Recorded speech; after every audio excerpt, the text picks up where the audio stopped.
exactly 11:32 in the PM Eastern Standard Time, the only legitimate time zone. And we are looking at the USC-Kansas game. And, Day, I think this one is over. Kansas is down by 33 points with 4 minutes and 37 seconds left. I don't think they're coming back. I think we can safely fire up the stream and start talking about the weekend in review. So what's going on, man? How you doing? Honestly, I want to kind of take a step back and maybe we should rethink the best time zone thing after watching the Pac-12 just do what they've done. Geez. But back to me. Everything's been good, man. I can't complain, man. Like I said, I've been watching some interesting basketball this past weekend and today, and I've enjoyed a lot of it. I've been heartbroken at the same time. I've been in awe. It's just everything that you would expect from the field, man. This is what everything you expect from the first weekend of the tournament. All right, so. Sunday. I keep saying it's Sunday, and it's actually Monday. It's very weird having the tournament games like on the wrong day. It's been throwing me off all week. But I think the biggest takeaway that I had from today's games was that like the Pac-12 I think that they're actually like legit. Like what? First of all, what were we missing before that we didn't see with them? And two, like we have 4 Pac-12 teams down in the Sweet 16. One of them was a 6 seed in USC. One of them was a 7 seed in Oregon. One of them was an 11 seed that played in the playing game in UCLA, and one of them was a 12 seed in Oregon State. Like, what were we missing there? I feel like this is going to be a cop-out answer, but I feel like we all, not just me, but I feel like a lot of people that are involved in college basketball kind of get so preoccupied with the steel sharpen steel mindset, thinking, you know, if you play the better teams consistently during the year, if you play against this team and that team, or in this conference or that conference consistently during the year, it will prepare you for the tournament, which it does in a sense. I mean, who would think that playing against competition would be bad for you? But I kind of feel like with the Pac-12 teams, a ton of them have played against some decent competition early on, and it didn't work out. And just like other conferences, you know, you get written off like, all right, well, they're not as good this year because they didn't do well against this conference who we assume is going to be stacked, or they have the better players or the better team or good coaching. And we kind of write them off. Not to mention the way the time zones work, we don't catch a lot of their games as consistently.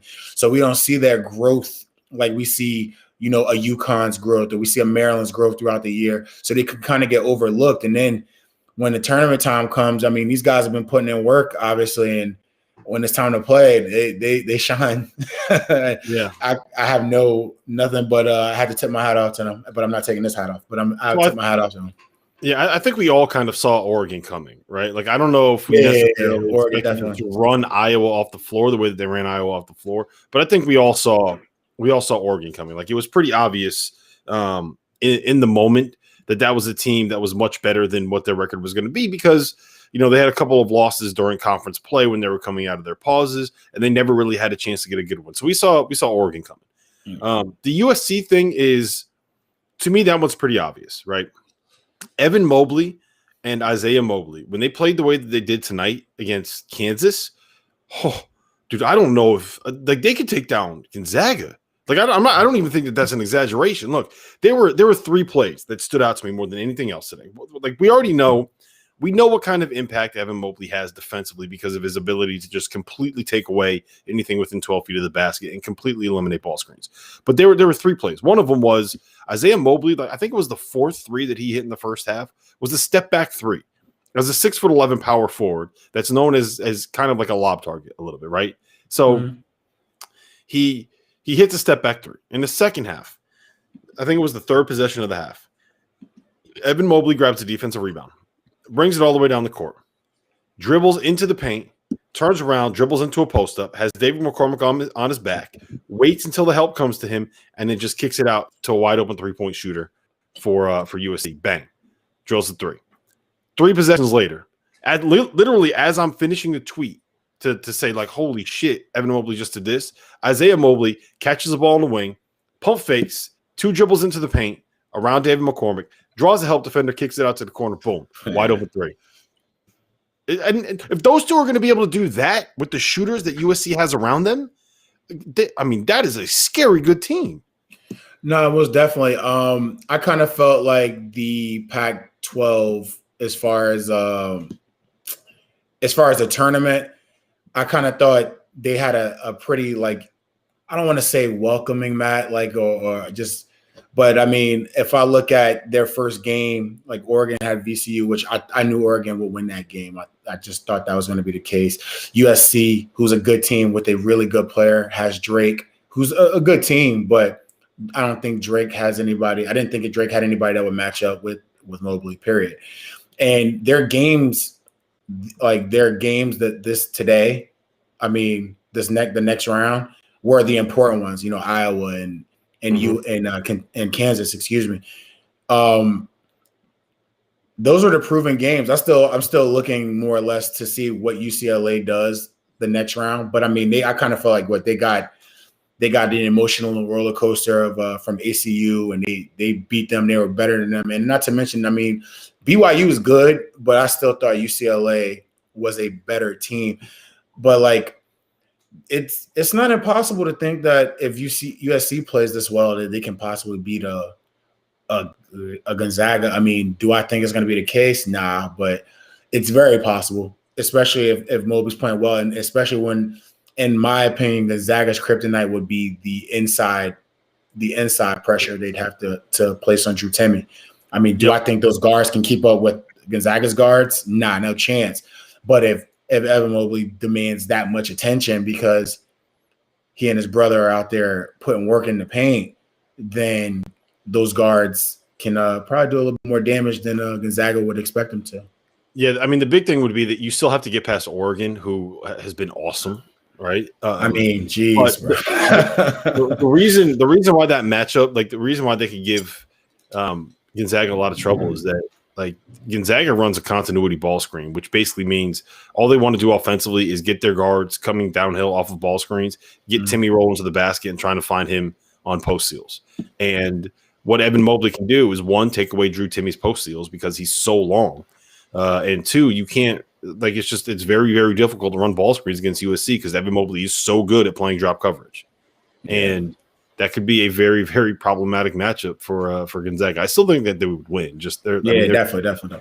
But then at the other end of the floor, if Isaiah Mobley is able to at least play a little bit on the perimeter, then like they can just take such advantage of the fact that they have so much size. Now that's still a pretty big if. And again, we're also talking about the fact that like this was like probably the best game we're ever going to see USC play.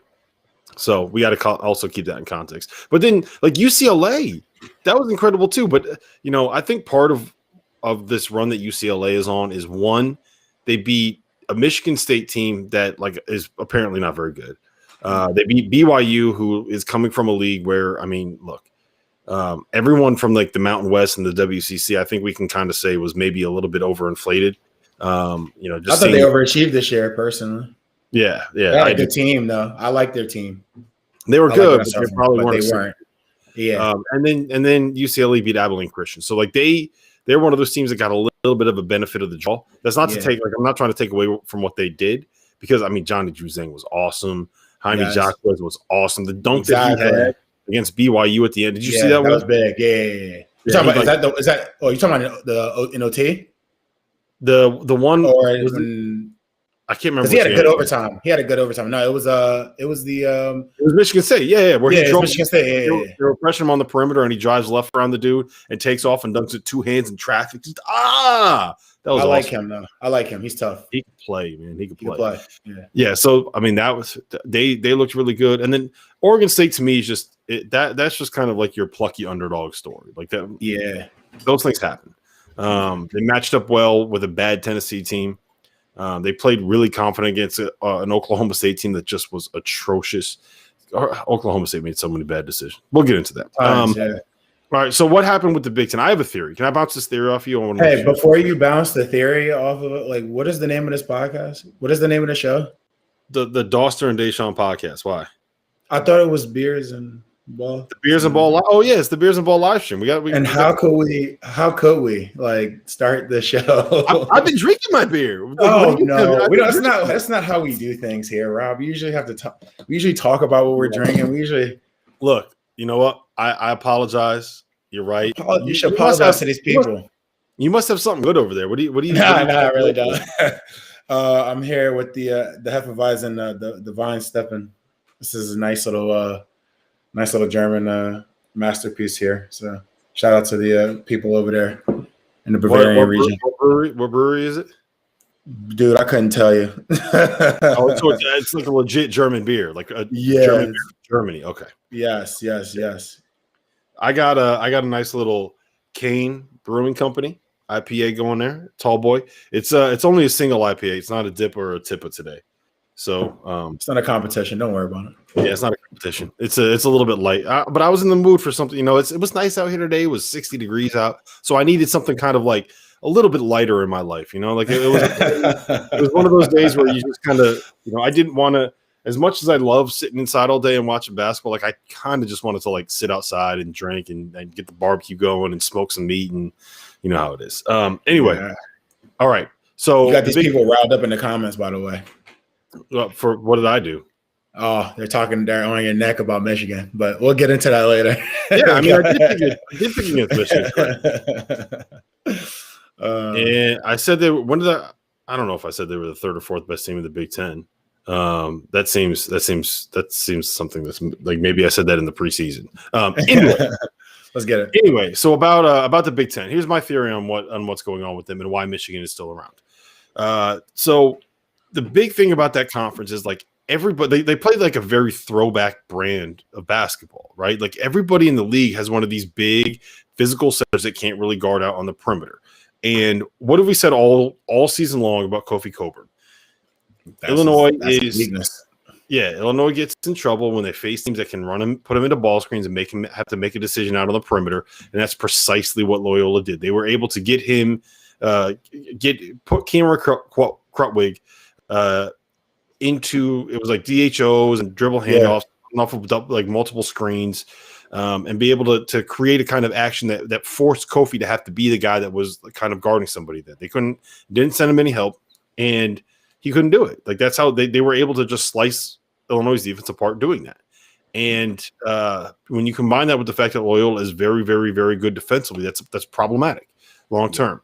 You look at teams like Wisconsin.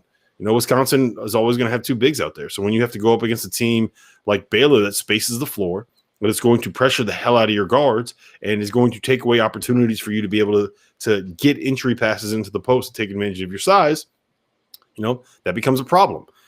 Same thing with Purdue. They're kind of built around the post. So while all of these teams are good in their own right, they kind of get built up a little bit playing the style of basketball against teams that all play that same style.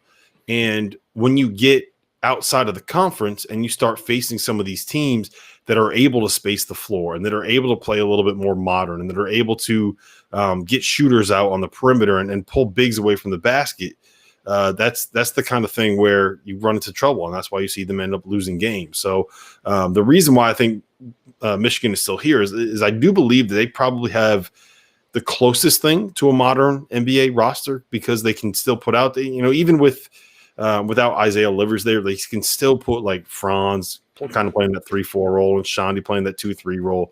And ideally you have Livers out there because he's kind of that perfect four-man. It allows them to kind of negate some of those mismatches. But that's my take on the Big Ten is they play a style that's very, very difficult to play in the modern game. I just feel like a lot of the coaches didn't make proper adjustments during these games. Like when you have that kind of size mismatch, to me with basketball, regardless of like what's going on, and whether like at the moment right now we're playing more 4 out and 1 in or even 5 out. I mean, basketball is basketball. And sometimes some matchups do go against what you can do. But at the same time, if your coaches can make the proper adjustments, you can still have those advantages like they have in size. And I don't feel like many of the coaches made many adjustments. And most of the time, these, like you just brought up, a lot of these guys, these bigs, were out there guarding, bigs that can pass like Krutwig or systems that, literally had these bigs on the perimeter a little bit. I feel with these teams, adjustments were everything, and I feel like Michigan made the right adjustments and they played a great basketball. Yeah, I mean, they didn't get too hung up on that stuff. Can we just give a quick shout out to Brandon Johns? Played 27 minutes. He was really, really good. And when they made their run in the second half, he was the guy that stepped up and was put on an island, and then was put on an island against Cam Thomas and kept him in. And he made like 3 or 4 really big plays like that during the stretch where Michigan turned like a 5-point deficit and pushed it out to a 10-point lead. And if he can do that and have that kind of an impact, then it kind of negates. Well, it doesn't take away because he's not the shooter that Isaiah Livers is. Sure, I was about to say he's not. But that's very, very big for Michigan moving forward, and it kind of gives them a little bit of a window to get Isaiah Livers back. I think. At least in the defensive end, especially, like it gives them another person that can guard. I'm sorry, I didn't mean to cut you off. Finish your point on Michigan. No, but it's just more or less these guys just taking advantage of these opportunities. When you have teams that are smaller, that'll have smaller fours or play undersized, and they're going to speed you up, it's important that you actually slow down when you get on offense and use the mismatches that you possibly can get, depending on who you have. Because sometimes if you just got 2 bigs out there and one of them can't finish, then you're at a disadvantage. But a lot of these Big Ten teams do have solid 4 men and 5 men that can score the ball in the paint. Yep. So it would be beneficial for them to next time, I would say not because all of them aren't there anymore, but next time take advantage of those size matchups and take advantage of their strength. I mean, I kind of feel like they went away with their strength, trying to keep up with these teams as opposed to like exploiting their advantages. Yep, it's hard. It's hard to do. So there's one Big Ten team left in the tournament, and that is Michigan. And I think, for my money, they probably have the most interesting matchup in the Sweet 16. But I'm just going to roll through the matchups real quick. We have in the West region, we have Gonzaga facing off with Creighton, and we have USC facing off with Oregon. Both of those are going to be really good games. I'm excited about them. In the South, we have Baylor and Villanova. That should be really good. And we have Arkansas against Oral Roberts, which is the one matchup where I'm like, yeah, I think that one might end up being a blowout. And we can get to that if we want to. In the Midwest, we have Loyola taking on Oregon State, which is kind of like whatever. And then we have Syracuse taking on Houston. And honestly, like I think we're going to see the Orange in the Elite Eight. Like Jim Boeheim, it all opened up for him, man. He might be able to get to a Final Four again. God bless Jim Boeheim. And then in the East, we have the best matchup of the Sweet 16. For my money, is Michigan, Florida State. And on the other side of that bracket, we have UCLA and Alabama. So that we got some good matchups, man. It worked out pretty well. We got some really interesting matchups. It wasn't ideal. We didn't get Cade in Illinois, and we didn't get Luka Garza and Evan Mobley, but it ended up being pretty good. It worked out pretty well. We have a couple Cinderellas. We have that one what the fuck is going on matchup. I think I'm feeling pretty good about the Sweet 16. How do you feel about it? I love it personally. I really cannot wait to watch Gonzaga and Creighton. I hope it's going to be a good game. I like. Here's the beauty of Creighton's scenario to me. Obviously, they have their stuff going on until the end of the season, but I like to back up even further. Marcus Zagorowski was not playing well early in the season. I would even say toward the end of the season, he was not playing well. And I was worried. I was just sitting there thinking oh my goodness, these guys aren't going to pick it up. And I think once they got to around the Villanova game where they beat Villanova pretty good at home, they picked it up and changed gears. And you have your stuff going on with them, but I feel like they will be a team that can give certain teams a blueprint of possibly beating Gonzaga. I feel like they play at a fast pace. They play great on the perimeter. They have 4 or 5 guys that can put up 15 plus in a game. I think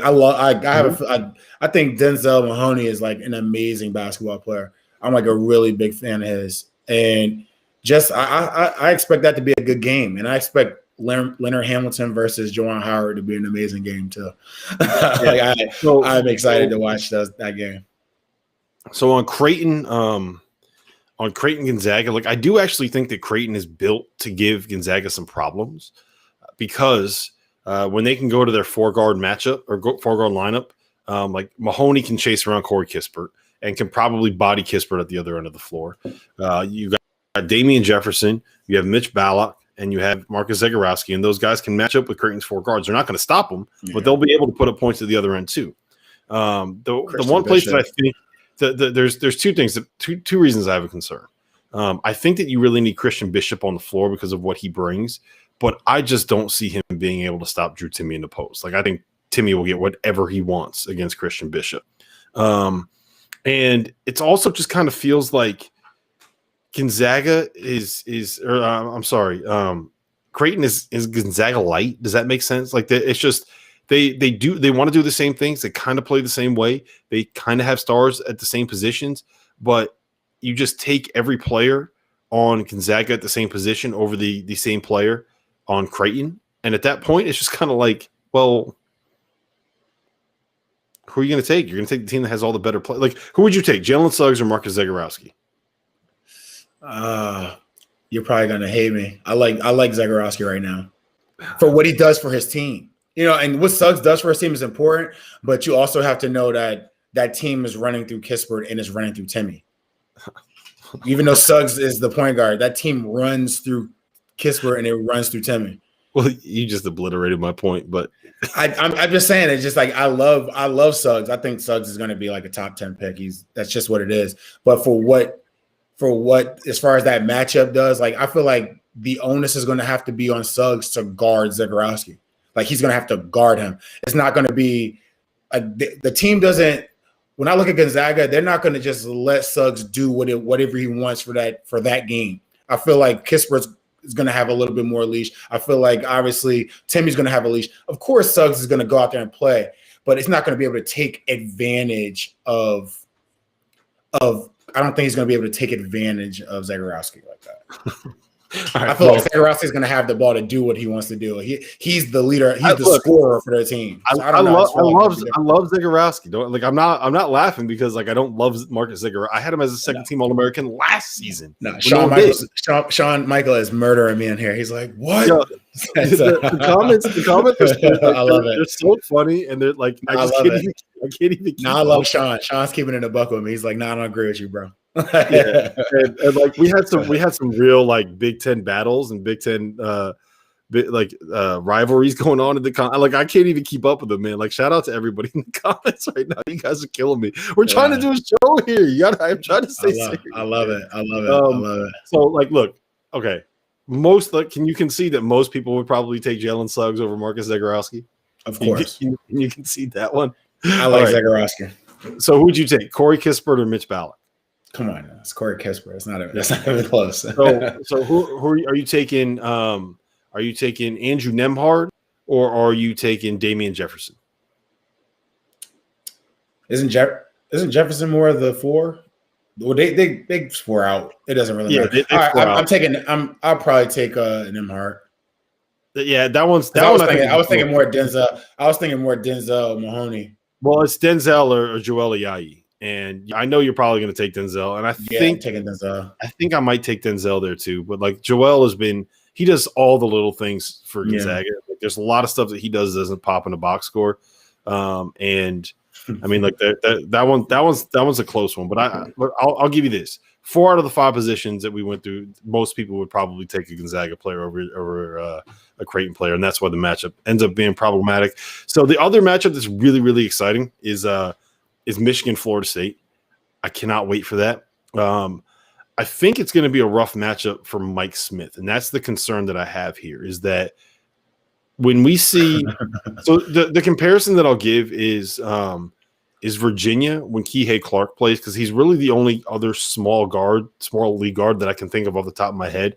And Kihei was really effective this year when he was able to kind of make a play, get into the paint, and find somebody and create. Yeah, and he couldn't function against the length and athleticism that Florida State has. And I'll be very curious to see how Mike Smith does against that. The other issue is that, I mean, we've talked about this on the stream before. What Florida State does is they literally switch every single exchange. Yeah. I honestly, and Dave, tell me if you agree with this. I honestly feel like they don't play as much man as they're playing like a matchup zone. Yeah, they match up. They match up very well.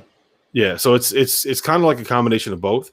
And I feel like a lot of what Michigan does offensively and a lot of where their points come from in the half court is from set plays and from running their stuff and getting shots out of the stuff that they run, as opposed to like the thing about LSU, the diametrically opposed there is that LSU just does everything one-on-one. Like they literally they don't run a fucking thing.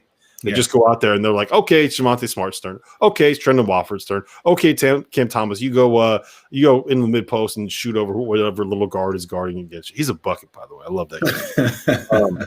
So that switching defense that Florida State can play is the kind of thing that can take you out of the stuff that you run. So I will be very, very interested to see what kind of tweaks.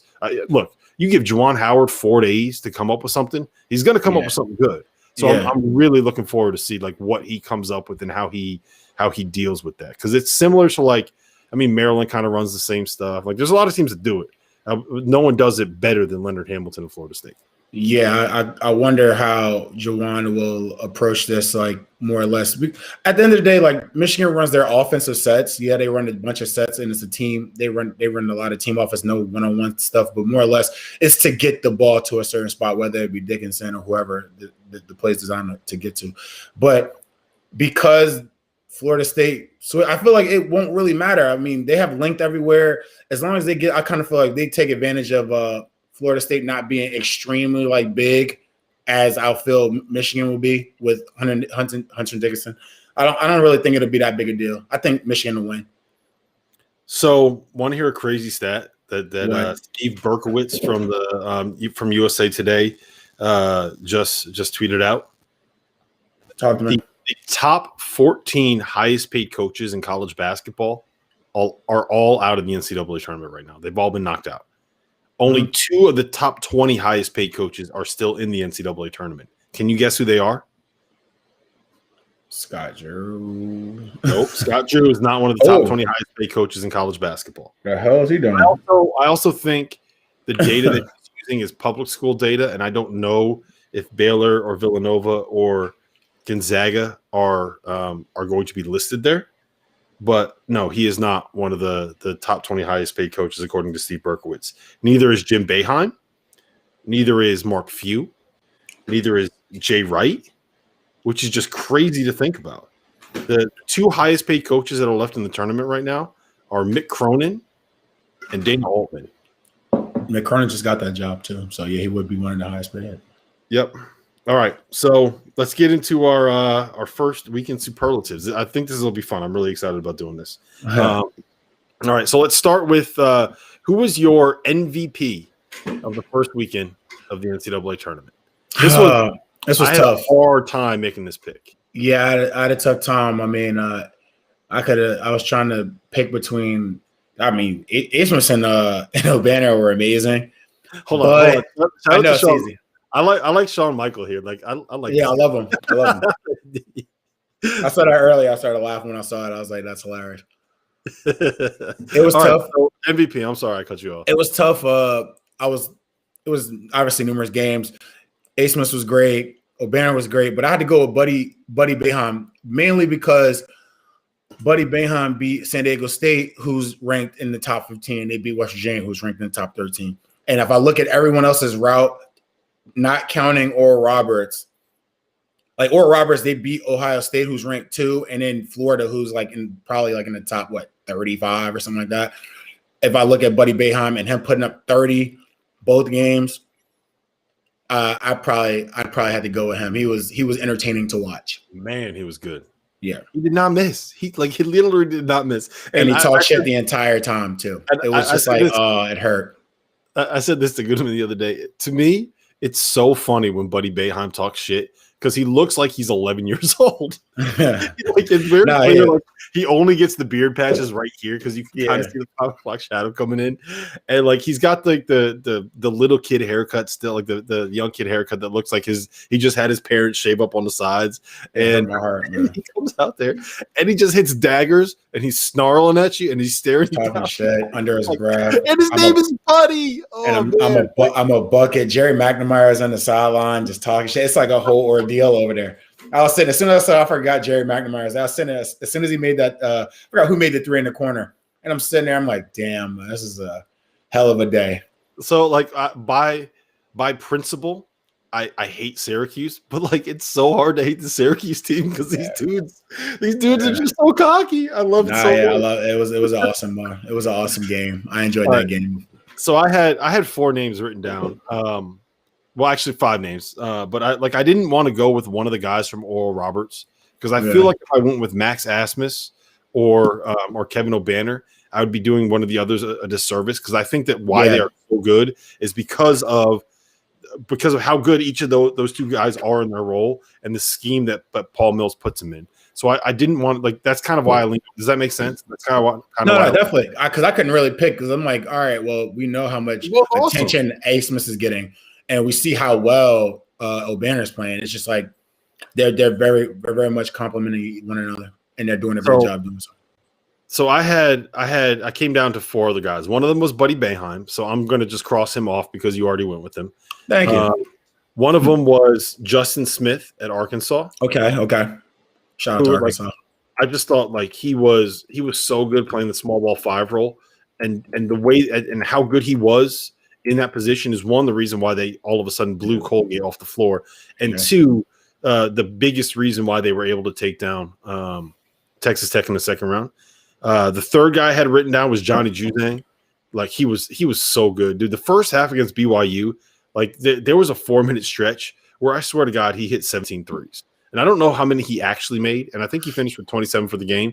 But watching that, I was like, it felt like he hit 17 straight threes. He came up really big. But the guy I ended up going with is Jeremiah Robinson Earl. And go ahead. I was gonna say I'll talk to you afterwards.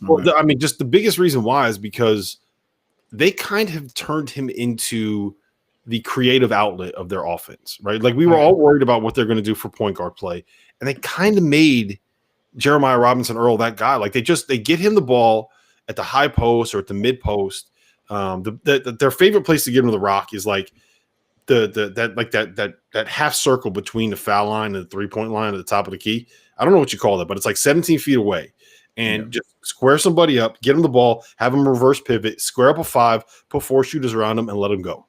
And he averaged 20 points, 8.5 boards, and 6 assists in the 2 games this week. And I know it was North Texas, and I know it was exactly. That's the only reason I didn't put him up there because I'm not gonna lie, even though they're without Colin Gillespie, I still thought that if this was the regular season and they didn't have Colin Gillespie for whatever reason, I still think Villanova beats Winthrop, and I still think Villanova beats North Texas. Yeah, like I couldn't even look past it.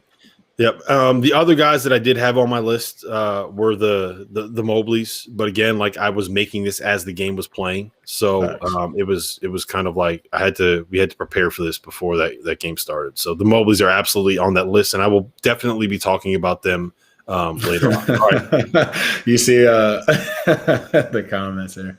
So I got to say this, love you guys, but whatever Rob tweets, you can tell which team he bet on. It's true. It's true. Shout out to Ash. Talking cash. It's so hard, man, because I get so. You love this game, man. You get emotionally wrapped into it, just like I do. Trust me, I hear you. Too much. All right, so next up we have what was the biggest surprise for you in the first round of the tournament? There were so many. But I had to pick Illinois losing to Loyola University Chicago, just off of the fact that we expected Illinois to do so much more in the tournament, and Loyola they scattered them and they picked them apart from the beginning of the game to the end. Like it was like the biggest shock to me. I was just like, I had nothing to say. Kind of like when Oral Roberts beat Ohio State. And they were like, you know what, 13 million out of 14 million brackets are busted. Perfect brackets are busted. I was just like, wow, that's crazy. But I wasn't worried too much about Oral Roberts. I'm like, oh, maybe they'll lose the next round. Granted, they didn't. But when Illinois lost, like I almost felt like my heart was broken. I was like, granted, forget my bracket. I was like expecting these guys to be there in the Final Four or at least the Elite Eight. Yeah. And for Kofi and Io not to be there, I tip my hat off to Loyola. They did a great job. So that was probably the biggest surprise that So the biggest surprise for me, I kind of looked at this like the bit that we have a biggest disappointment one next. So what surprised you the most in a bad way, and what surprised you the most in a good way, if that makes sense? It was the Pac-12. It was everything about the Pac-12. They didn't just come out here. Like, here's the thing. It'd be one thing if they kind of like luck boxed their way into having 4 teams in the Sweet 16, into having a quarter of the Sweet 16, but they didn't. They did, like, this is not a fluke. USC kicked the shit out of Kansas. Oregon beat the hell out of Iowa, right? Yeah, they did. Like Oregon State, those were comprehensive wins over Texas or over Tennessee and over Oklahoma State. Like that wasn't some someone got in foul trouble. Some other dude hit 7 threes that was unexpected, and they hit a beater that bounced off the front of the rim and hit the top of the backboard and win it. Like, no. They beat them by double digits. Like, neither of those games were really all that close. Yeah, they weren't close. It was exciting down the stretch is because Oklahoma State started forcing some turnovers and actually gave Cade Cunningham the ball. That's the only reason why. And then UCLA's is a little bit different, like, because of the reasons I mentioned, but like still, they looked really, really, really good. So yeah, for me, the Pac-12 was the biggest surprise. All right, what was the biggest disappointment? You already know. I had Texas going to like the the second day. Like, geez, bro. Like, at the end of the day, like where Texas was in the bracket, I personally thought that they would give Alabama a struggle. Like, I'm over here like looking past you. I'm looking past all these teams, and I'm like, oh, they'll give Alabama a struggle with their length and this.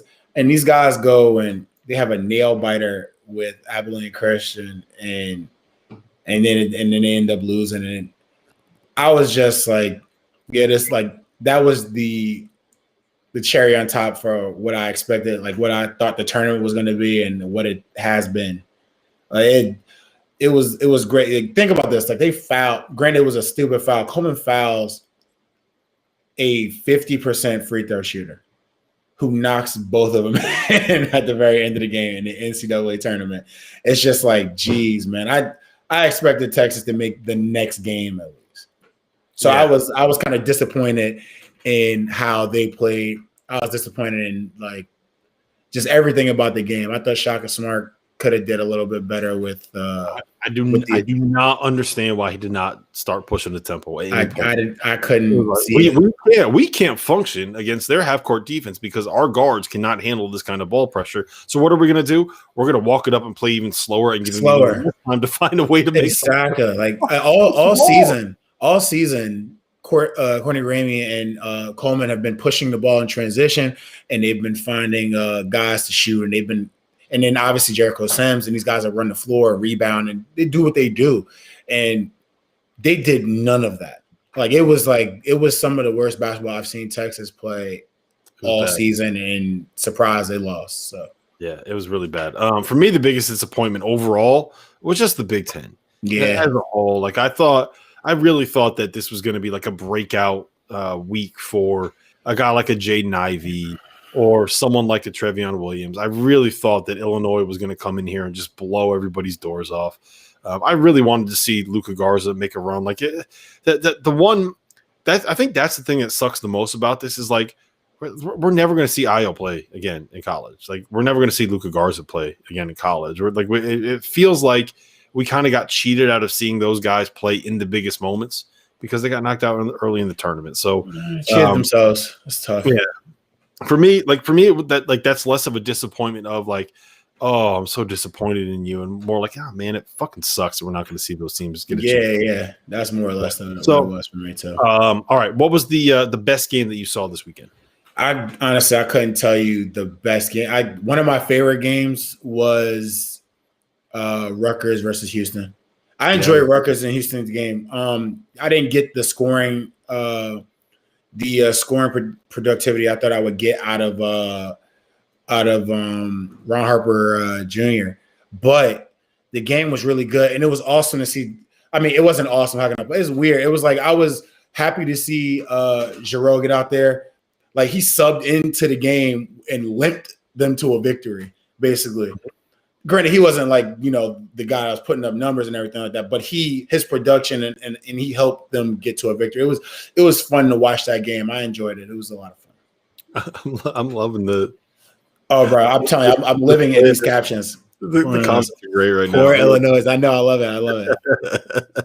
Shawn Michael holding nothing back. No, we need to bring Shawn Michael back here every time. Like he's awesome. I think we're ramping him up though. He's gonna start getting crazy. I guarantee it. He's about to get lit. He might be having a Beers and Ball live stream with us. Exactly. So his own Beers and Ball live stream. All right. So I thought that the best game. I'm going to talk about that next. So I'm not gonna waste it on this. But I thought that the most intense game and the one that I was most like riveted on was Texas and Abilene Christian. Like that was the most. I had nothing on that game. I didn't bet on that game. I had Texas in the Final Four, but like fuck my bracket, it's already destroyed. Like it doesn't matter. Thanks. And so I literally had nothing, like no investment whatsoever. Like I like Shaka, he's great. I like Joe Golden too. Like he's great. So there's no emotional investment for me in that game, and I was riveted, dude. Like it was one of those things where I was like biting my nails. I'm like leaning forward in my chair, and I was like, oh, and you know how when games get really intense, like you can feel it beating in your heart, like you can just feel the tightness in your chest. It was like that, and I had nothing on the game. It was so intense, and it felt like every possession and every bucket mattered so much. And I think to me, that right there is the beauty of the NCAA tournament because that basketball was god awful. The team that won shot 29% from the floor. Made 3 threes, right? Yeah.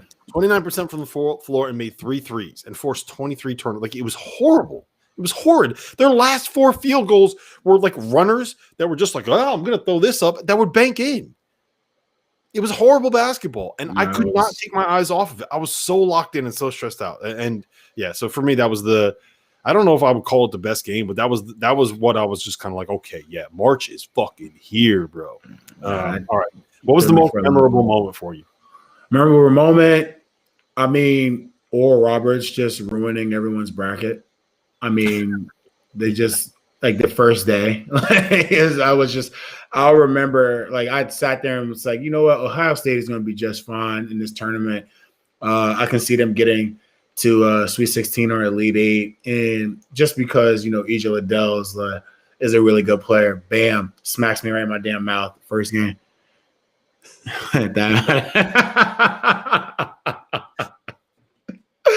Oh man, I'm gonna no comment that one. All right, so I wish Jeff was there. Yeah. So for me, the most memorable moment was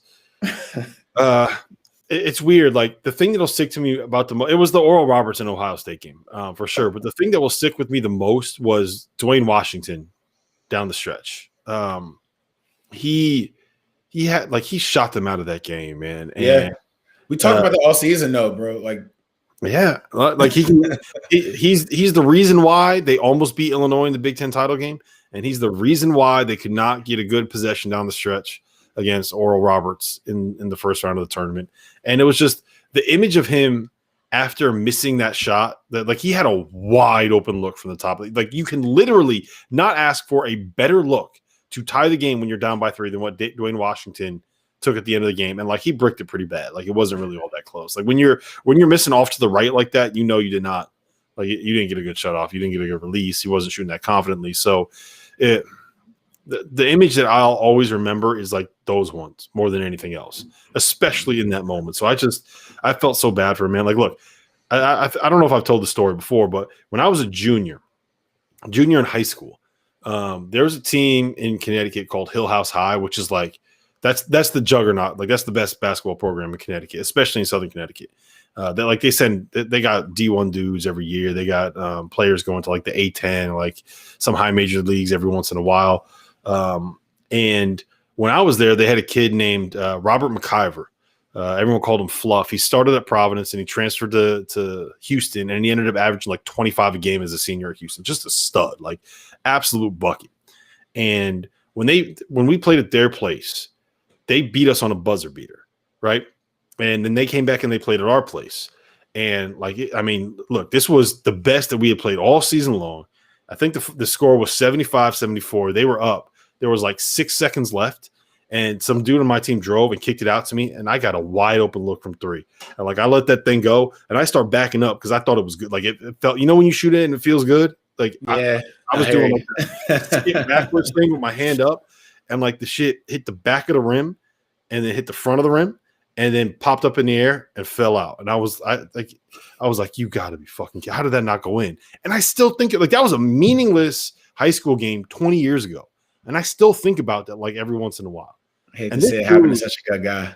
Missed like the same shot on national television to lose as a 2 seed to a 15 seed. Like that one's going to stick with him for a long, long time. And so that's when I was just kind of like, man, seeing that look on his face, that I knew that one hurt. So yeah, not to mention the stuff after the games. Yeah, Justin just brought that up. Justin Hanley, like with EJ, and these guys are probably getting death threats and stuff like that. I tweeted, I was just like, that's ridiculous, bro. Yeah, I'm like whatever. Fans are going to do that, and my guess is those weren't actually. Those probably weren't Ohio State fans. My guess is those were idiots that bent on Ohio State and lost, or had Ohio State in their bracket and lost. Like that. No actual kids, man. No actual fan of a team would send something like that to a player. Like if you're an actual fan of a team, like you would be heartbroken for the players because you're not the only way you could be a fan of a team is if you have some kind of emotional investment in that team and in those players. And if like you actually have an emotional investment in those players, you're not going to sit here and just like cuss them out and threaten to kill them because of a loss. Yeah, that was definitely ridiculous on the game or something. It is. All right. So next up, we have the I Wish You Were Still Here award goes to. For me, it's not anyone in the tournament. I see all my Michigan guys in here chirping about Michigan. I wish Isaiah Livers was here because they got past Texas Southern and they got past LSU, and they're getting ready to play a really good FSU team who has a lot of guys around the same size and this is a switching team, and they're going to need all the guns they can have. And I hope, I don't know too much about Isaiah Livers' injury, but I know they were talking about maybe this or maybe I don't know, but I hope that Isaiah Livers could come back, because if he does, that puts Michigan at full strength and gives them an opportunity to even go even further in the tournament. And I kind of feel like if there's 2 teams left in the country that haven't played Gonzaga that could beat them, Michigan and Baylor are those teams. So in this tournament, I don't really see, like, I hope Creighton can put up a good fight, but I don't think Creighton, like, even then, like, it's still Gonzaga. And I feel like Michigan at full strength or Baylor at full strength would be good. So I wish Isaiah Livers was here, because this would make it a full tournament. I mean, everyone else had their fair shot at it almost, in a sense. Yeah. I would like to see Isaiah Livers back too. That would be very, very good. Not going to happen, apparently. All the Michigan fans is here. If anyone has heard anything, let us know. But the intel that I've gotten has, like, it's all been very, very, very limited. Oh God. Oh God. Yeah. Here we go. Here we go. What's up, boys? Oh man, you just missed one of the greatest comments about some clothing that you and Thad Motto were wearing a little bit ago. Yeah, these guys are laying into you guys. I look pretty disheveled. Yeah, I didn't listen. I learned I don't really give a shit what I'm wearing these days. It does not matter to me anymore. I love it. All right, Goodman. While you're here, this is actually perfect timing, because I just want to let you know, for the month of March, if you buy anything from manscaped.com with the promo code FIELD, you will not only get a 20% off the purchase price and free shipping, but a portion of the proceeds will be donated to the Testicular Cancer Society. With the reemergence of March basketball, Manscaped wants to remind men to take care of your balls. Check yourself for the most common form of cancer in men ages 18 to 34, testicular cancer. And, like, on a serious note, this actually touched people in our business recently. Kyle Boone, who works for CBS Sports, was diagnosed with testicular cancer. And I mentioned this last week, but Kyle, we're polling for you, buddy. You can beat this. So make sure you guys go and get yourself tested. Ladies, if you are listening to this, make sure your men, the men in your life, check their balls, take care of their balls, make sure they check everything. So the Manscaped We Save Balls initiative, the goal is to raise awareness for testicular cancer while also ensuring that you keep things clean and trim. So go to Manscaped. Go to Manscaped. I'm having a hard time with this. Go to manscaped.com and buy the Lawnmower 3.0 or the Perfect Package 3.0, the crop mops, or whatever it is you need, and be sure to use the code FIELD, FIELD, to get free shipping, 20% off, and send some money to the Testicular Cancer Society. Your balls, Jeffrey, as always, will thank you. I know. Does he always struggle like this? I think you put a little bit more pressure, and not to mention these comments this evening have been insane. Yeah, so there's a lot of pressure. Also, it's the Beers and Ball live stream. So yeah. I don't know if I have it. Did I buy it? That's what I say. Dauster knows my favorite. Yep. There you go. There you go. All right, Jeff, we're doing superlatives for the rest of this stream. So you can jump in. But you're going to have to kind of do it on the fly. Day and I prepared for this, so we got a list. What we're on right now is the I Wish You Were Still Here award. So Day said Isaiah Livers. Mine is Cade Cunningham. What do you got? Yeah, I would say Cade. Trying to think if there's anybody else that I would say I wish you were here. Maybe Io. I'll go Io. You know, I miss Io already. I think he handles himself with complete class. After losing, posting a video and thanking the Illinois fans. And, listen, he wasn't supposed to be back this year. Like, I remember sitting with Brad Underwood in Colorado Springs a year and a half ago, before last season, and him saying, and I don't know if he'll ever admit this, but him saying, we are going to do something different. We're going to figure out who Iowa's agent is now. So he doesn't have to worry about this shit during the season. And his family doesn't have to worry. They already know who their agent's going to be, and he's going to be gone after this year. We know it. Now, he didn't play well enough to leave, but I thought it was kind of interesting way to handle it, and I actually like it for kids in the future, because that's not something you want to worry about as a parent or a kid during the season. You want to be laser focused. So I thought it was interesting, and again, it didn't matter. But Iowa was going to be gone. Iowa was going to be gone a year ago, and now he is gone. I mean, listen, the crazy thing, Day, what do you, if you're drafting, and I know it's hard with this year's draft, but where are you taking Io in the draft? What range? What range do you think he goes in? He should go in the teens. You'd be surprised. A lot of the NBA guys, you'd be surprised. A lot of them. Here's a big question they ask me: what does he do great? And that's interesting. Like, I mean, watching these games, he's had so much trouble if he doesn't have the ball in his right hand, to the point where when he came back from injury, they had to start another point guard side by side with him. So if he's not, making people better in the half court, right, and jump shooting obviously is not as consistent. He's great in transition, which is his plus. Totally. But I mean, if I look at him, I don't see De'Aaron Fox great in transition. Oh, hell. And that's what I'm saying. So it's just like, if he doesn't do anything absolutely so outstanding, that I could kind of see where they come from in that sense. I mean, I think because of how, like, the actual draft and the guys that are there, he has a good chance of getting drafted still somewhat, like, in the teens. I would say, like, maybe even like 15 and back, but still, like, I still wonder what he does. I think he goes in the 20s. He's good enough. He's good enough. I think you take him in the 20s. I think at least I would take the risk on the fact that his catch and shoot ability will be enough that he can play off the ball, because I think he has the size to play the two in the NBA. So if you could play him in like a Lonzo Ball-esque, Tyrese Halliburton-esque role, where he's a secondary playmaker in an offense, and put him alongside someone that is a really good playmaker, and just kind of say, okay, we're going to use you in secondary actions. We're going to use you as a floor spacer. We're going to use you to if things get bogged down. I think that's when he becomes really effective. But to me, like, he's very much a role player at best. And the swing skill is going to be like, what is his catch and shoot ability? If he's a guy that can shoot 36% from three of catch and shoot jumpers, then all of a sudden he becomes a very interesting role player at the next level. If he's not, then I mean, that's a different conversation. But given his work ethic, I would. He's the kind of guy that I would probably just want to bet on, like the human being. I would assume that makes sense. I'll be right back. I'm pressing down, guys. I'm curious. I'm curious though. Like, do you see him as a Halliburton type? I don't see that because I feel like Halliburton did a lot. Yeah, he did a lot.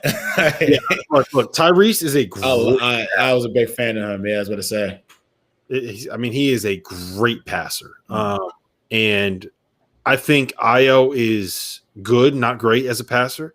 Tyrese is also a great shooter. I think Io is good, not great as a shooter. Yeah. I think Tyrese is one of the best team defenders that you're going to find. Like, he's one of these dudes that's got like a 7-foot wingspan and is never in the wrong spot.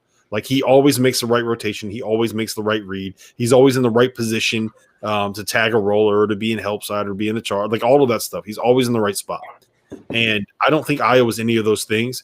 But also, I would have taken Tyrese Halliburton in the top 6 of last year's draft. We're taking Io in like 25th. Yeah, you know, so two different Yeah, you're right. All of that stuff is baked into the cost of what it would take to draft him. All right, Jeff, here's one for you. What player got themselves paid this weekend?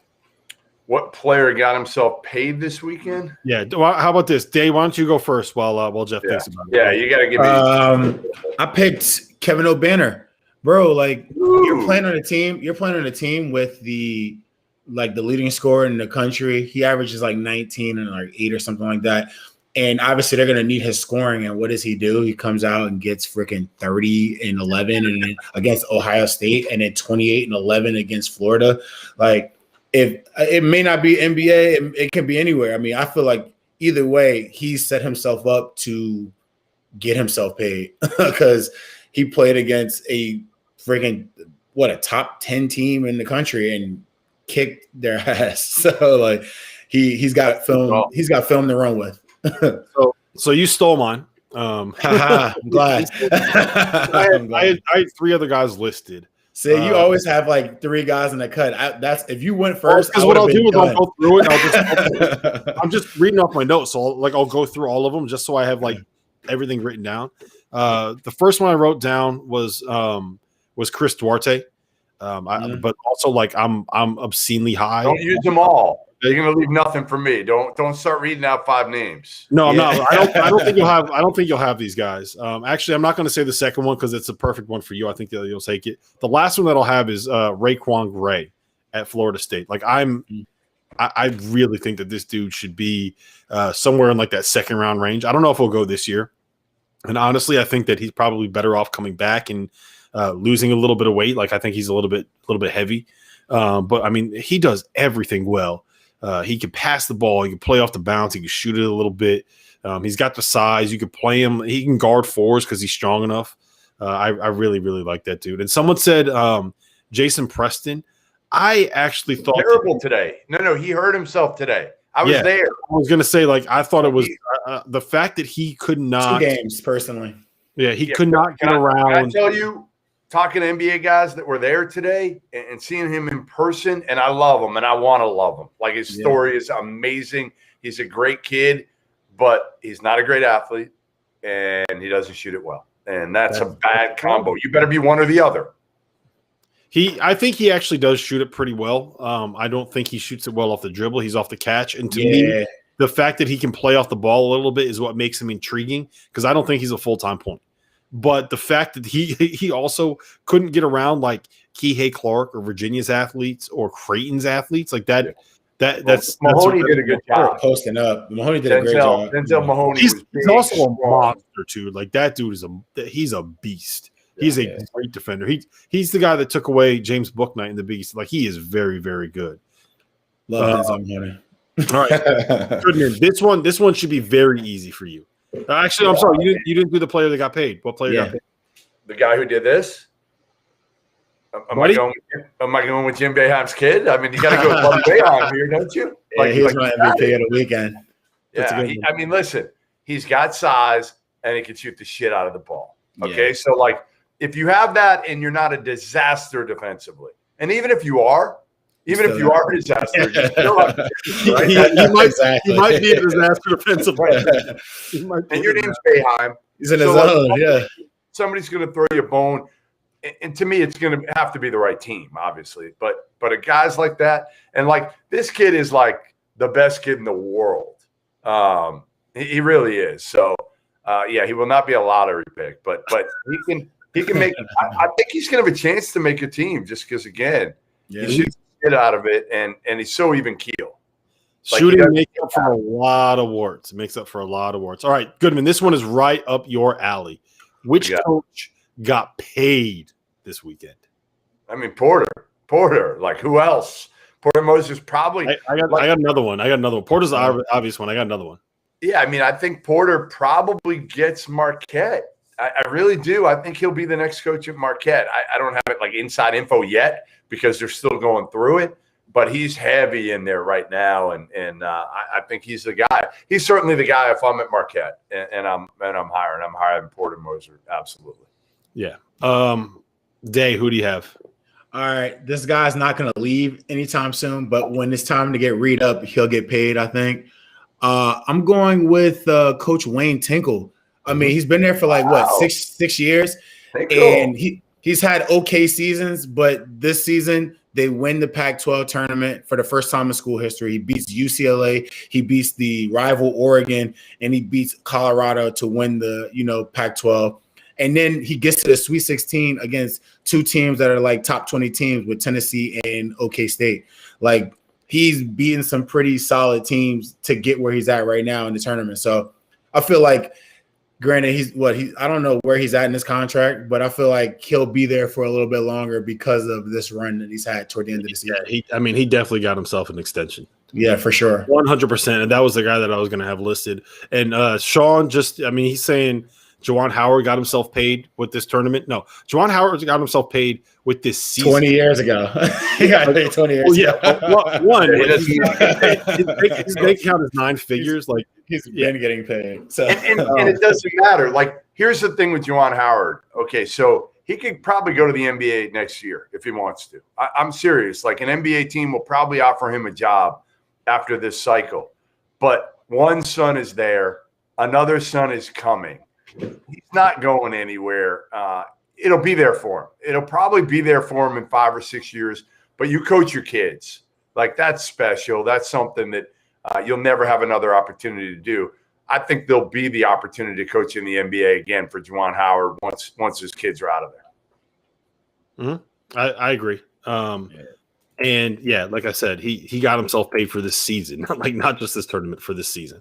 All right, nice. So Goodman, the next thing that we have, and the way that we're gonna end this is the All Legends of March team, which is basically the 5 players or teams or coaches or fans or things from games. Like, we each picked 5, right? And it's things that you are going to remember from this first weekend of the tournament for a long time. And I'm going to let Day start. I'm going to let you have the first one. All right. Ben Vanderplas's shoe just exploding on him while he's playing. I didn't even see that. All-time funniest shit I've ever seen. Like, while he's playing, his shoe just literally. Oh my God. Here we go. Good morning. There he goes. You all thought you were going to bed. The day is time. What time's the first PBI game, Goodman? All right, Fana, real quick. What we're doing here is we're ending this with our All Legends of March teams. So we're all picking 5 players, teams, coaches, fans, moments, things that we're going to remember from this first weekend of the tournament for a while. So we'll go around. We'll make you be last on this circle. So think about it a little bit and prepare. So Vanderplas's shoe exploding while he's playing. They started with Vanderplas's shoe blowing up, which is might have been the funniest shit I've ever seen. And then he had to play with 2 different color shoes, one gray and black. I could not stop laughing during the game. The best part, he got kicked in the face. Yeah, the best part of it is, like, they went to TV timeout and, like, he very clearly had time to change the shoe, but he's like, nah, I like it different colors. And I guarantee he's trying to play it off that, like, he didn't want to, he didn't have time, he couldn't do it or whatever. No, he just liked it. He was wearing 2 shoes that were different colors. Right. That was so funny, man. If they won, that would have been great. All right, so the first one I have written down is Rod Farva. Who? You guys know who Rod Farva is? The guy from Super Troopers. Super Troopers because Cam Trutwig looks exactly like Rod Farva, and I could not stop laughing the whole game. That was one of. I swear the whole time I'm watching that, I'm just thinking in my head like, license and registration, chicken fucker. Yo, bro, I have not seen Super Troopers in years. Oh, classic. Man. Top 5 favorite movie of mine of all time. Classic. So, yeah, Rod Farva was number 1 on my list because I could not stop laughing at that dude. Oh, it was so good. Cam Crutwig, shout out to him, man. What a legend. What a hero. Jeff, you go. You're next. I mean, for me, it's Abilene Christian's win, being there and watching that and getting a chance to talk to Anthony Pleasant in the stands, former Patriots Super Bowl winner. We can't talk to the players or coaches, although Joe Golden came damn close to me. After that win, he literally came up to me and was ready to, hug me, I think. And I'm like, Joe, no. I don't need you to get kicked out of the bubble here. We want you to be able to play your second-round game. But, yeah, it was just watching that game, which I thought was, one of the greatest upsets I've ever seen, not because of the number, but because of the talent, because of how the two teams looked on the court. It was like the ultimate David Goliath, right? Abilene had these tiny guards, and even up front, they had their four-man was looked like Fanta. I mean, honestly, the four-man looked like Fanta, and he's going up against Kai Jones and Jericho Sims, and somehow the dude's holding his own. So for me, it's Abilene Christian. All right, Fana, what do you have? So I have Wayne Tinkle and Oregon State making the Sweet 16, but particularly this storyline. Wayne Tinkle's post-game interview. This was really cool. I don't know if you guys saw this, but Wayne Tinkle grew up walking the Loyola Chicago halls because his father was the dean of students at Loyola Chicago. And Wayne said to the teacher, the Turner crew, he goes, I feel like my dad is telling me something from upstairs right now because I'm 16 and I'm facing this school that I grew up walking the halls. And, I know in the world, Sister Jean is an amazing thing. But, the plot here that should, the fact that Wayne Tinkle has gone from dead last in the Conference of Champions, which has lit up this tournament, and now is going to face the school that he grew up walking the hallways of. In what world does Oregon State ever face Loyola Chicago? In this world it happened. That was awesome. Yeah. Dave, what do you got next? That was a good one, Fana. That was a good one. Dave, what do you got next? I was going to bring up Sister Jean until one of you guys just said it, so I lost all appeal. I'm going with Colorado's 10-second brain fart that they got today, where they inbounded the basketball, passed it to each other under the basket 3 times, and then slowly walked the ball to almost half court before they got a 10-second call. And then they were down 10 at the time or 12. And then they had a chance to come back in the game, and then they gave up a 3, and then they're down 15. It was I was completely lost at what the hell Colorado was doing. Dave, can I tell you how happy I am we brought you on this podcast now? Thank you. I appreciate that. I'm happy to be here. No, you guys gave me my first job, so I'm pretty happy. First job in media. I was doing nothing. So no, his first job, period. This year. Period. Yeah. All right. So my next one, you mentioned Abilene Christian. The thing I'm going to remember from that upset more than anything else is the walk-on that did the horns down straight into the camera. That dude was planning that ever since he saw that they drew Texas. That dude was planning it because as soon as the buzzer went off, he ran straight to the camera and just did horns down nonstop. It was the only Everybody plans that when they play Texas. As soon as you draw Texas, that's one of the most favorable things to do. Oh, it was so funny. He was trying to do that the whole time. Good for him, man. Good for him. Jeff, what do you got next? I'm going to use some personal deals because you guys are going to use. I don't want to take some of the ones that you guys have watched, but I'll give you a story. Georgetown game. We have a media section at Hinkle, and I had to take a leak, so I walked to the bathroom. You got to walk past the Georgetown section. All of a sudden, some dude starts yelling at me, turns around, this old guy, Goodman, you suck. You suck. You suck. You suck. Going after me. And I'm like, I just stand there and take it. Like I'm smiling, but I got a mask on. Like I wish you could see my smile because I'm like, bring it on, motherfucker. Like I don't care. And you got JT3 fired. You suck. You suck. You suck. And I just stood there for a while, and then Georgetown lost by 100. So it wasn't me.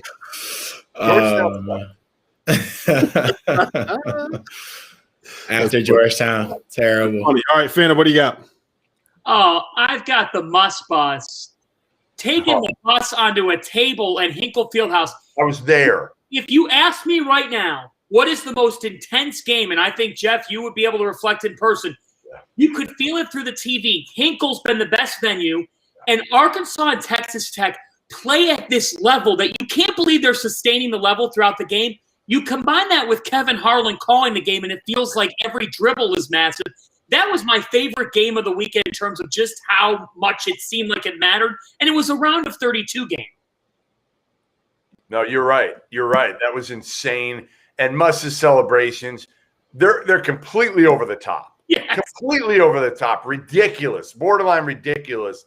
If they go to the Final Four, like he's going to take his shirt off. It's going to be disgusting. He 100% plans all of those things. All of it. All of it. He's ready for it. He probably honestly like goes through it beforehand. Like it's probably like theater. Can I apply right now? I'm going to put the suggestion in right now. Hey, Big 12 and SEC, can you please set us up for an Arkansas-Texas Tech rematch next year in the Big 12 SEC Challenge? Let's make that happen because I think Beard and Musselman, that is the best non-conference coaching rivalry. Beard, one celebrating and the other one did you jumping at the rest of the Yeah, Beard waited. Did you see Beard waiting? Did they show that on TV at all? While Musselman is doing his whole shtick, Beard is literally standing there waiting for like 3 minutes for him to finish. You could tell like how frustrated he was, but he's like, I'm not leaving until Musselman comes up and I can at least do what I got to do and shake his hand or dap him, whatever he did. Yeah. Did you see Musselman afterwards on TV? So Todd Furman, I think that's how you pronounce his name. He's the gambling guy for CBS Sports. Right. Said on the pregame show, he was like, "This is going to be like the biggest coaching mismatch in NCAA tournament history." And really? Musk got on like live on CBS afterwards. Like, yeah, there was some guy I've never even heard of him said that this was the biggest coaching mismatch. So, like, how do you like me now? No, Musk can coach. Musk can coach. Look, there's a lot of things that you could criticize him for. Yeah, his coaching acumen is not one of those things. All right, what do you got next, Day? I had Cameron Krutwig's Goonies sloth from the Goonies celebration after stripping Aya on the side. It was pretty funny to see him celebrate that much. Like it was.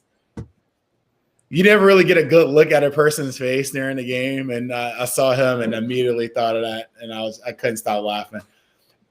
So next one I have is the Groves brothers at Eastern Washington. Cameron Groves and Jacob Groves, just awesome. Killers, dude. They were so good, and it looked like they had Screech and Tom Hanks from Cat. That's part of it. Yeah, and just out there giving Kansas buckets nonstop. Now I thought they had the chance to win that game too. They did. They kind of blew it. Bro. I thought they had a chance to win that one. Whatever, man. Like, look, the Groves brothers are legends. I love those dudes. I hope that they stay in college forever, and I wish that we could take them and put them on another team just so they would still be in the NCAA. Did you see Pat McAfee's tweet? He goes, These dudes are going to go out and destroy the YMCA league in another year. Someone tweeted at him and goes, hey, stay in your lane. He goes, white guys playing at the YMCA getting buckets is my lane. Shout out to Pat McAfee. All right, Goodman, what do you got next? I mean, what else but the Pac-12, baby? I went to Arizona. I'm a Pac-10 guy. Pac-10, okay? But I'm going Pac-12 here. And Pac-12, the greatest conference in college basketball, and nobody – I mean, who's arguing? Anybody want to argue? Big 10, how many teams left? 1. Big 12, how many teams left? 1. Summit League, how many teams left? 1. Pac-12, 4, baby. 4. Pac-12 dominance. 2 of them are playing each other next one. We'll see how many's left after that.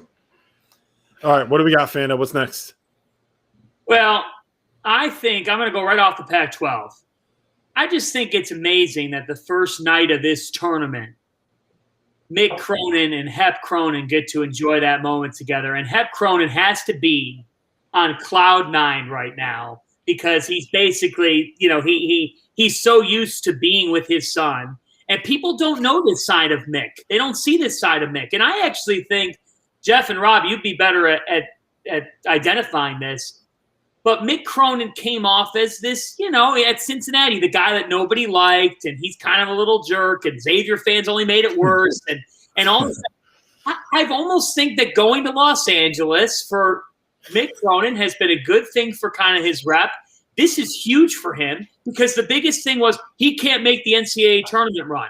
It just goes to show you that's such an arbitrary thought because this is the most random thing that we could have predicted that he now is standing in the Sweet 16 after a key injury. I think it's really amazing that he hadn't seen his father for 13 months. It's kind of full circle, right? We've gone through this pandemic. You start to feel normalcy coming back. And part of the normalcy in college basketball is UCLA actually being relevant. They are going to the Sweet 16, and I'm happy for Mick Cronin because I think he's got – Aren't they the only like true blue blood? I mean, we can call Villanova blue blood, but like who else is left? Like Duke gone, Kentucky gone, everybody. I mean, Michigan State, like everybody's out now. UCLA is like the blue blood left. Would you consider Michigan? No, I wouldn't even consider Michigan. What am I talking about? What am I talking about? Sorry. I would argue Villanova is a blue blood. Fine, but they're but your point is well taken. Dave, what's next? I was just going to talk about how Sister Jean just had the internet on fire the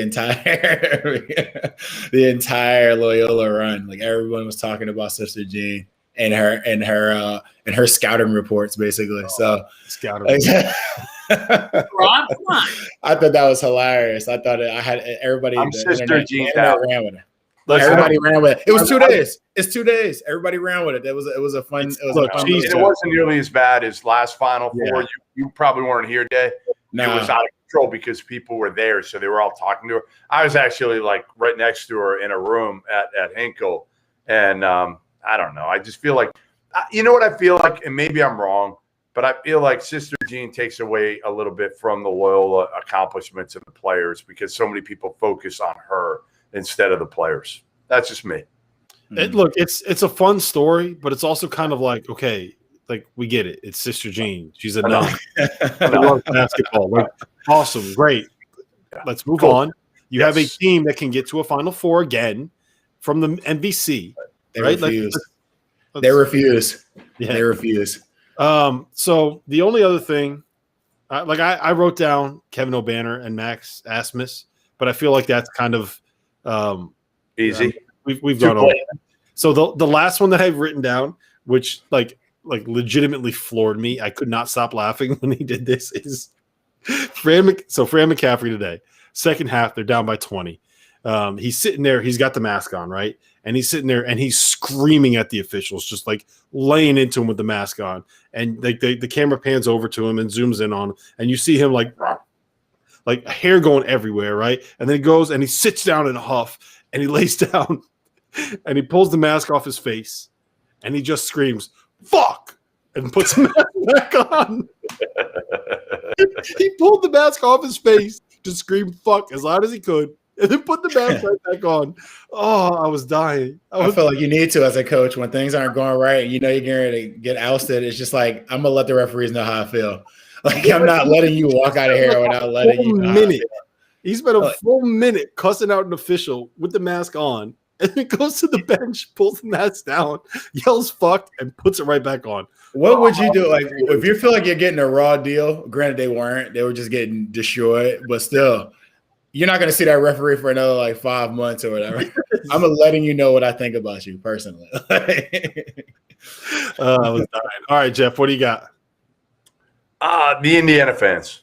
I just think, honestly, in the last week, it's been a love affair with me and the Indiana fans. And would you say love affair? Like love affair. Maybe a love hate. Love hate. There we go. These knuckleheads thought they were getting Brad Stevens. They did. And we tried to tell them over and over and over, and they didn't listen. So Brad said it early in the week that he wasn't coming, but he was kind of a little bit lukewarm about how he said it. He didn't come out and say, hey, I'm not going. So I had to, in the middle of a game at Hinkle, which was kind of apropos that it was at Hinkle, and I had to go downstairs and get on the Celtics pregame availability with Brad Stevens. And I know I cover enough Celtics games, so I hit up the PR guy and I said, hey, can I ask the first question? I'm at Hinkle. And he said, no problem. So I asked the first question, and it was basically, hey, Brad, like, what are the chances you go to Indiana? And he basically said that I'm not going. And then he went on to call himself. He basically said, hey, I'm not a kid anymore. I'm a 44-year-old masshole who drives crazy. I go to Dunkin' Donuts and I root for the Patriots. So I tweeted that, and man, and then since I've tweeted, Paul Mills should be the next coach. Like, I'm just screwing with these fans now and having fun with the Indiana fans. And they don't really like me. And then I tweeted the picture of me and Thad Matta. Like, it couldn't have worked out better with Thad Matta being at the game today. And he was so good about it. I'm like, Thad, we got to take a picture. I got to be able to screw with Indiana fans. He's like, yeah, no problem. Let's do it. That is amazing. That's awesome. That comment was great. Shawn Michael bringing the heat. Did you see that day? Hold on, let me bring it back up. Oh, wow. Play it again. That was awesome. This is the VCR of today's technology. Yo, he's been on fire today. Oh, Michael, man. He's been on fire today. I'm not gonna lie. It's been amazing today. That's big time. We need him back here for the next. All right, Fana, give us one more and bring us home. And Here we go, baby. Here we go. Okay. All right. Good evening. Good evening, everybody. I was told Villanova was in trouble. They were going to lose to Pat Kelsey and Winthrop. There's the VU Coach Jay Wright tweet. Pat, thanks so much for your time. Have a nice night. And then they face North Texas, and they throw the Mean Green back to Texas. All I'm going to say is this, in addition to that, that's Villanova. I'm not that surprised. I will say this. Underlying storyline of the opening weekend, yes, they beat two teams that they should beat, but people at Creighton and in Omaha expect the program to be Final Four type conversation. Creighton has never made it to the second weekend of the tournament since this structure was put into place. The Creighton Blue Jays have not been one of the final 16 teams standing in the NCAA tournament since 1974, and I will cap it off with this. What Greg McDermott said 3 weeks ago is terrible, wrong, inexcusable, unacceptable, all of those things that we have discussed. Our own Jens Manigat talked about Greg and talked about the different variables of this situation. Now, I can tell you guys, I've been on every Greg McDermott availability, and you guys know Greg. And Greg McDermott, throughout every media availability, and his kids have talked about the fact that Greg was wrong in every aspect, but that Greg's ownership has shown. And in no way does it make it right. It doesn't. It's inexcusable. I will say this. I've seen a man that comes through genuine and that comes through apologetic. He has work to do, but it says a lot about his kids, his players. It says a lot about those kids that they went through what they went through. I don't know how I would respond as a player. Those players have responded, and I want to congratulate Marcus Zagorowski, Damian Jefferson, Denzel Mahoney, Mitch Ballock. Those kids stuck together. Yeah. And in a world where we have disruption and nobody sticks together, I'm going to credit those Creighton kids. They're going to the Sweet 16 for the first time in school history. Congratulations to those kids. They have a next to impossible task against Gonzaga, but I think that'll be a fun game to watch. And for the Blue Jays, this is historic. That was my number 5, Fana. That was my number 5, Fana. That was perfect, bro. Did you guys see the celebration in the locker room afterwards? The video they put out. Yeah, no, that was good. That was a good one. Yeah, that was a good one. Yeah, everyone and Goodman, everyone was involved. Everyone on the team really? was in there. That's good. That's good. No, I talked to Greg's wife before the game, and obviously I know Marcus Zagorowski's parents well, Mandy and Zach, and it was interesting talking to Lisa. I didn't talk to her for long, but you could tell. I mean, it's obviously affected the family big time. And listen, if it was a pattern, that's one thing. If it's a pattern, okay, you know what? He's gone.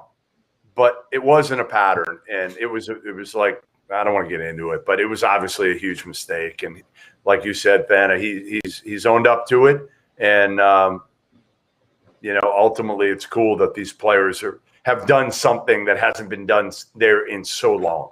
Facts. So long. Yep. This is the team to do it too. So this is a good team. Yeah, it'll be fun. That game actually.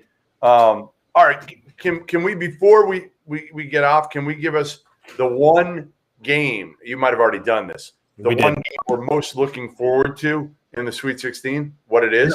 I picked the Creighton game. He took. I picked the Creighton Gonzaga. I took Florida State, Michigan. You guys got anything else? I was going to go Creighton Gonzaga. Mm-hmm. I just think, like, if Creighton's making their shots, and Gonzaga didn't look dominant today. They did not look dominant against an Oklahoma team that didn't have their second best player. I disagree. Okay, I was there. They didn't look dominant. That first half was. Austin Reeves played his ass off. Okay, Brady Manick was like 1 for 10 from the field. They had nothing else.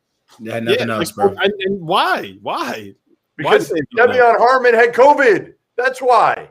How about just for a moment, just reflect off that, Jeff and guys. The Creighton Gonzaga line is like 13.5 right now. Ooh. Meanwhile, I'm just sharing this. Yeah. Meanwhile, let me take a step back. I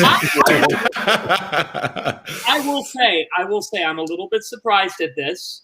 I was surprised to see the Baylor Villanova line is only 6. Yeah, I agree. Whoa, only 6? That's Baylor could honestly. So I saw that game. That's what I fell in love with Baylor for the first time, by the way. A year and a half ago in Myrtle Beach, I saw Baylor play Villanova. Remember we did a Skype interview with you down in Myrtle Beach? Yes. I was in a I was getting lunch right on the beach inside, and we had the background of the beach. Absolutely, I do remember that. That game was awesome, and that I'm telling you, that's when I fell in love with Baylor. I'm looking for lines. Colin Gillespie had 27 points in that Myrtle championship game against Baylor. He was the best player on the floor for Nova. Yep. I'm just wondering how Jay Wright, and if anyone can do it, it's Jay. But Jay's going to have to limit the possessions. I just don't know how Chris Arcidiacono and Caleb Daniels are handling Teague and Mitchell and everything Baylor throws at you. This is a mighty, mighty challenge for Nova. But I give Nova credit. I mean, I'm with you guys. I'm one of the people. I did not know how they were going to piece anything together this weekend, and they won both games by double digits. I'm curious. Go ahead, Dave. Which one is a mightier task? I mean, I feel like Villanova's is actually a little bit more of an uphill battle than Creighton's. I feel like if Creighton comes out and shoots the ball well, they got a really good chance of beating them. They do. The only problem that worries me about Creighton is that obviously they have their four wings and guards that will be on the perimeter.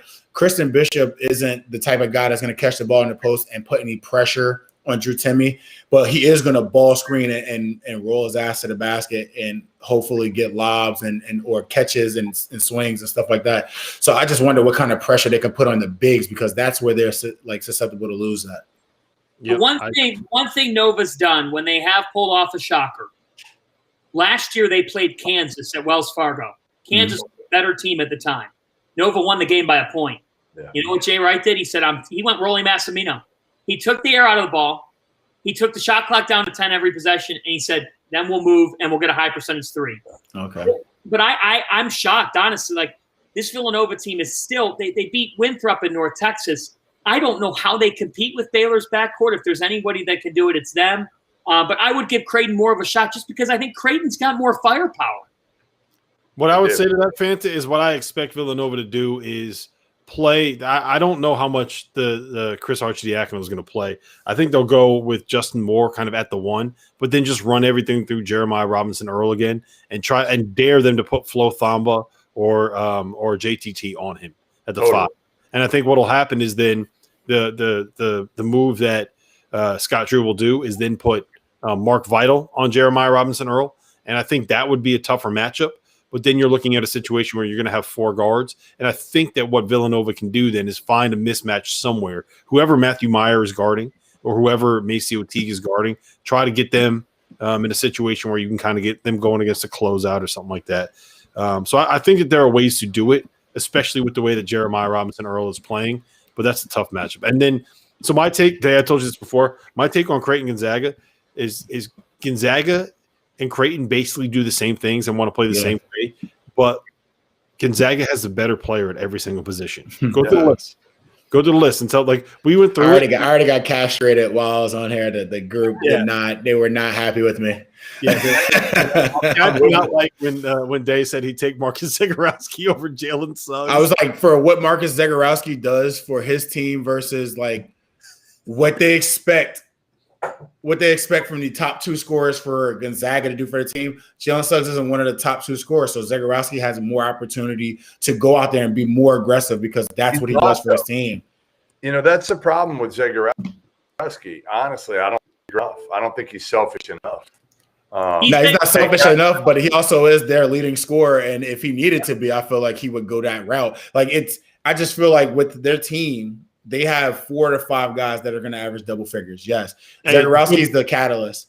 Right. Goodman, real quick, that we've had like 7 questions about it. Can you just let people know like what happened with Thad and like what happened there?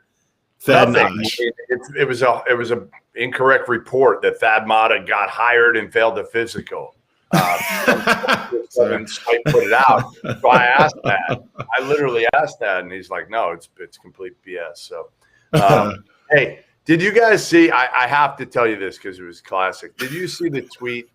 So I put out a tweet when I went to Purdue the other night about the statue of Robbie Hummel. Did you guys see that? No, I didn't see that. No. So I put out sources.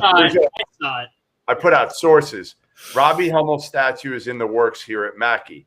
Likely spot is immediately next to this one of Wooden, and there's a statue of John Wooden out front there. So the best part of it, guess who responds? There's a head coach of a team that is still in the Sweet 16 right now, and a top head coach. This is what he responds. Love this. Let's go. Robbie. He was super excited about it. Completely fell for the Robbie Hummel statue. I'm going to give each one of you a guess. Dave, I'll start with you because Dauster, I think, already knows. I know the answer. You guys are going to be laughing. Which coach texted that in the group text to me and Robbie? I'm going with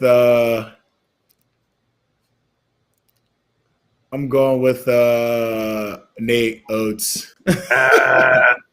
I'll take my L. Wait, it's one of the 16 still remaining? Correct. Yes. I'll go Scott Drew. Yeah, Scott Drew. You did it. Scott's a nice guy. That's why I went for it. And the other coach, Robbie told me, I saw him today. He was doing the game, the 2 games tonight. I said, "You get any other texts?" Yeah, Bryce Drew also. The whole Drew family. Yeah. The connection there is that Robbie grew up in Valpo and was a huge Valpo fan. And obviously the Drew connection to Valpo. Love it. Also, I love the comment. The guy said that the Robbie Hummel statue has stitches on his knee. Exactly. That's ridiculous. Have you been checking out the comments in general, though? They've been talking about, because we were talking about Blue Bloods a second ago. Oh, these guys they've been going crazy. They're making this is a joke about the new Blue Bloods who haven't won any championships but just good teams, because people are mad that Michigan isn't considered a Blue Blood. They're not. They're going in right now. Lopez, UConn is definitely a Blue Blood, and with that, we will end the stream. Oh my gosh! There we go. Yeah, I bet. Hey, Fitz, that's for the reaction. Do me a favor. I want you to list out all of the college basketball programs that have won 4 national titles since 1999, and go. I love if we started at 99. Such a great year. No, there's no question. Let's briefly, I'll make this clear. There's no question when people ask me, and this is easy. People say, so after Villanova, like who in the Big East could make the deepest run for a national title? There's no question who it is. It is the UConn Huskies, and they are well on their way back. They're bringing in a top 10 recruiting class, and Dan Hurley has things in the right direction. Let me give you one very brief Dan Hurley story from Big East Tournament Week. UConn is marching up the floor against Creighton. Okay? They are not at the timeline. No, excuse me. Creighton is coming up the floor against UConn. Creighton has not even passed half court. You know on Twitter when there's those tweets, no one, colon, and there's no words, and then it's, in this instance, it's Dan Hurley. Dan Hurley in a silent Madison Square Garden. 3 seconds! There's not one person in the painted area. Stu Jackson is on the other side of the court. Stu Jackson, Senior Associate Commissioner of Big East Men's Basketball. Stu, how did this crew get hired in crew? I heard Dan Hurley was mellow. Somebody said, "Nah, he's really cool. He's really cool. He could get nuts, but he's really cool. I used to play against him. I used to play against him in high school. He would yell from time to time, but like he's always chill. He's probably developed this new I'm going nuts manner though over the years. I haven't seen him in a while. His dad, man. It's crazy. What a great weekend, though. What a great weekend. Goodman, I'm jealous. Great. Yeah, it's fun. I mean, I tweeted out. It's been 18 games in 101 hours that I've seen. 18 games in 101 hours. And to be honest, I would have done all 8 today and yesterday, but the NCAA, David, damn it, Warlock, let me see 8 games next time. It's bullshit. Complete bullshit. There's no way. Trying to hold the man down. That's what you're doing, Warlock. There's no way Warlock is watching this right now. But anyway, if anyone's still watching this right now, I just want to let you guys know that tomorrow we are dropping an unbelievable episode of 68 Shining Moments that Goodman recorded with Scott Drew, Paul Mills, the head coach at Oral Roberts, Jerome Tang, and Matt Driscoll, who were all on the same staff at Baylor back in the day when Baylor, like in 2003, when Baylor was just getting started. And the stories, they are unbelievable. Can't wait. Right? How good?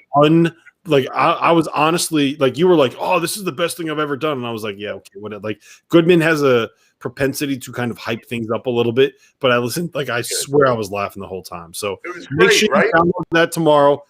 Subscribe to that feed. Go check it out. It is awesome. Thank you for hanging out with us. This was fun. We're going to have to do this more often.